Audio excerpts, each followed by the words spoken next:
کو انٹرویو دیا ہے جس میں انہوں نے یہ کہا ہے کہ عمران خان نے جو چیئرمین پی ٹی آئی تبدیل کرنے کا فیصلہ کیا وہ اس کی وجہ یہ تھی کہ جو کارکردگی تھی بیرسٹر گور کی اور جو ورکرز کی ایکسپیکٹیشن تھی ان کے ساتھ وہ اس کارکردگی کے اوپر اور اس ایکسپیکٹیشنز کے اوپر پورا نہیں اتر پائے. تو یہ اس میں کوئی شیر افضل مروت نے کوئی غلط بات بھی نہیں کی, وہ حقیقت پسند ہے, وہ چیزوں کو چھپاتے نہیں ہیں. شیر افضل مروت, مراد سعید, عمران خان یہ وہ لوگ ہیں جو کہ تقریباً سیم لائن کے اوپر چلنے والے لوگ ہیں, ایک ہی طرح کا سوچتے ہیں, نہ ڈرتے ہیں نہ گھبراتے ہیں, بہادر لوگ ہیں. اور جو شیر افضل مروت نے یہ بات کی ہے وہ آپ اس سے اختلاف کر سکتے ہیں کہ میڈیا کے اوپر کرنی چاہیے تھی یا نہیں کرنی چاہیے تھی, لیکن بات انہوں نے حقیقت کی ہے. جو بیرسٹر گور ہیں ان کے اوپر جب سب سے اہم موقع آیا ٹکٹس کی تقسیم کا, وہاں پر وہ اپنی ریٹ قائم کرنے میں ناکام ہوئے اور وہاں سے ہی سابق وزیر اعظم عمران خان نے یہ فیصلہ کر لیا تھا کہ اب ان کو تبدیل کر دینا چاہیے. اور اس کے بعد جب انتخابات کا موقع آیا, میں اس چیز کا, میرے جو ذرائع ہیں وہ یہ بتاتے ہیں کہ جب انتخابات کی رات جو بیرسٹر گور صاحب تھے, وہ چیئرمین ہے, پی ٹی آئی کے چیئرمین ہے, پاکستان کی سب سے بڑی مقبول جماعت کے چیئرمین ہے, وہ اپنے حلقے بنیر میں بیٹھے ہوئے تھے. اور جب وہ حلقے کا رزلٹ ابھی کمپائل ہونا شروع ہو رہا تھا اور پورے پاکستان سے یہ خبریں آ رہی تھی, اس وقت پاکستان تحریک انصاف کی 120 نشستوں پر وہ لیڈ کر رہے تھے. تو بیرسٹر گور سے یہ رابطہ کیا گیا اور ان کو کہا گیا کہ آپ وکٹری سپیچ کریں. تو انہوں نے وکٹری سپیچ نہیں کی, انہوں نے انتظار کیا. انہوں نے کہا کہ میرے جو اپنے حلقے کا جو فارم 45 ہے وہ سارے مجھے مل جائیں, میں یہاں پر پہرا دے رہا ہوں. اور انہوں نے کوئی جو ہے وہ نہیں کیا, جو وکٹری سپیچ ان سے کہی گئی تھی پارٹی کی طرف سے انہوں نے وہ نہیں کی. پھر ان کو کہا کہ آپ فوراً اسلام آباد پہنچے رات گئے, تو انہوں نے کہا جی ابھی تو بہت دیر ہو گئی ہے, میں صبح پہنچوں گا. تو یہ وہ معاملات ہیں جو ایک لیڈر اور ایک پارٹی کے سربراہ اور ایک عام سیاستدان میں فرق کرتا ہے. دیکھیں, جب آپ کی پارٹی آپ کو ایز اے پارٹی چیئرمین آپ کو بنایا گیا ہے تو آپ نے اس وقت اپنے حلقے کی پہرا دینا کو چھوڑ دیں, وہاں پر اپنے لوگوں کو بٹھا دیا جائے.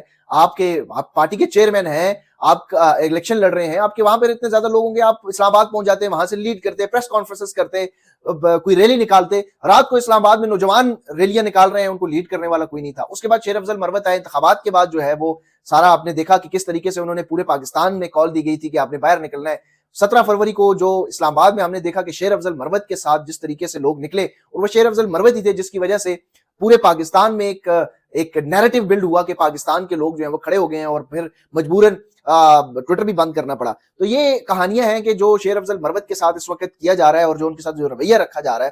تو اس کے بعد ان کو شوکاز نوٹس جاری کیا گیا ہے, اور جس طرح ان کا مزاج ہے مجھے نہیں لگتا کہ ان کو کوئی شوکاز نوٹس کی بھی کوئی پرواہ ہوگی. بیرسٹر گور صاحب نے ان کو شوکاز نوٹس تو کر دیا ہے, لیکن وہ اس طرح کے انسان ہے کہ شیر افضل مروت ایک بار پھر خودکش حملہ ہی نہ ثابت ہو جائیں, تو لہٰذا ان کو زیادہ چھیڑنے کی ضرورت نہیں ہوتی.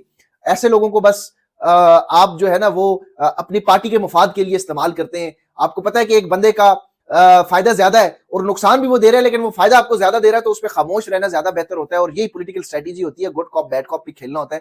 لیکن پتہ نہیں کن لوگوں کو خوش کرنا تھا کہ شیر افضل مروت کو شوکاز نوٹس جاری کروا دیا. اس سے پہلے بھی بہت سارے لوگ جو ہیں وہ اس سے نالا تھے, خوش نہیں تھے, لیکن اب پارٹی نے ایک بار شوکاز نوٹس جاری کر دیا, تو دیکھتے ہیں کہ اس شوکاز نوٹس کا کیا جواب شیر افضل مروت صاحب دیتے ہیں, اور اس کا عمران خان تک جب بات پہنچے گی تو وہ کوئی زیادہ اس سے خوش نہیں ہوں گے کہ آپ نے شوکاز نوٹس شیر افضل مروت کو جاری کر کے بڑا اچھا کام کر دیا. جو تیسری اہم خبر آپ کو دینی تھی, لاہور ہائی کورٹ بار میں قاضی فائز عیسیٰ کی جو حمایتی گروپ ہے اس کو ایک بہت بڑی شکست ہوئی ہے. آسما جہانگیر کا گروپ جو ہے وہ تقریباً پورا پینل ہار چکا ہے. پاکستان تحریک انصاف کا جو حمایتی گروپ ہے, جو حامد خان صاحب کا حمایتی گروپ ہے, انہوں نے صدر اور سیکرٹری جنرل کی سیٹیں جیت لی ہیں اور تقریباً پورا پینل ہی جیت لیا ہے. اور یہ ایک اہم بریک تھرو ہے, کیونکہ یہ لاہور ہائی کورٹ بار کا جو گروپ تھا یہ اعظم نذیر تارڑ کا ایک گروپ تھا, اور اس کے ساتھ آسما جہانگیر گروپ کہلایا جاتا ہے. اور آج کل ان کو لیڈ جو ہے وہ مسلم لیگ نون کے سربراہ اور سابق وفاقی وزیر قانون اعظم نذیر تارڑ صاحب لیڈ کر رہے ہیں. اور سپریم کورٹ بار میں بھی یہ وہی لوگ ہیں جو قاضی فائز عیسیٰ کو سپورٹ کرتے ہیں, اور لاہور ہائی کورٹ بار میں بھی قاضی فائز عیسیٰ کو ہی سپورٹ کیا جا رہا تھا. تو یہ قاضی فائز عیسیٰ کے جو حمایتی گروپ ہے ان کو ایک شکست ہوئی ہے. لاہور ہائی کورٹ کے جو عمارت ہے وہاں پر بھی قیدی نمبر 804 کے نعروں آج لگے ہیں, اور لاہور ہائی کورٹ قیدی نمبر 804 کے نعروں سے گونج اٹھا ہے.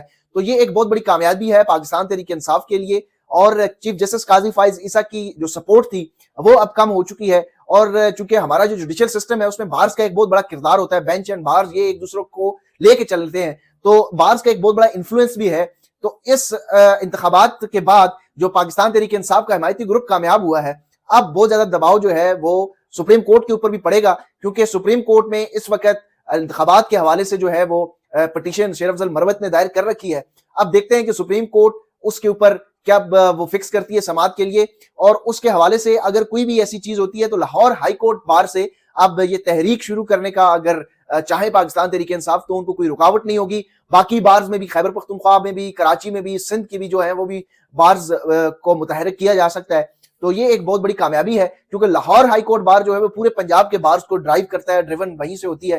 تو پاکستان تحریک انصاف کو آئندہ آنے والے دنوں میں لاہور ہائی کورٹ بار کا بڑا فائدہ ہوگا. قاضی فائز عیسیٰ کی ایک حمایت جو سپریم کورٹ بار کی صورت میں تھی وہ اب لاہور ہائی کورٹ بار سے تو نہیں ملے گی, ان کی حمایت ایک طرح سے ضرور کم ہوئی ہے. یہ آج کی کچھ خبریں تھی. چینل کو سبسکرائب ضرور کیجیے گا. مجھے دیجیے اجازت. اللہ حافظ.